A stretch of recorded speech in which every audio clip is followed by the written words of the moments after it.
Sold my bakery in February of 2021. Thought I was going to retire.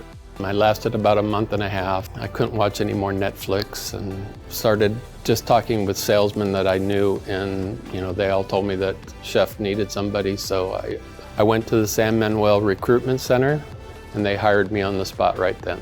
Through sales companies that we buy our products from, we heard about each other.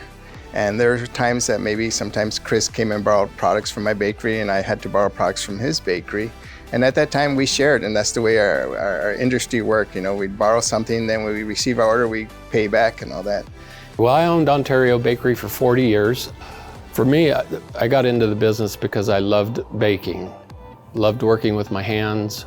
But that all changed as you became more successful, because then sooner or later I was sitting behind a desk 5-6 hours a day and doing less and less baking.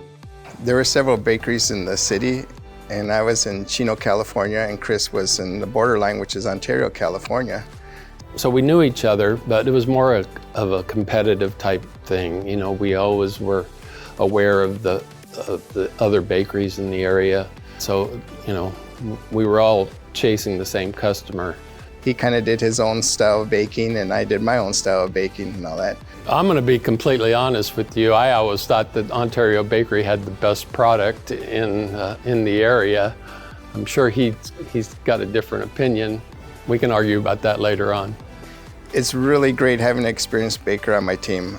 He has such a wealth of knowledge, he has the experience, and I like the fact that he could work with my team, he could mentor them and show them, all the techniques and styles.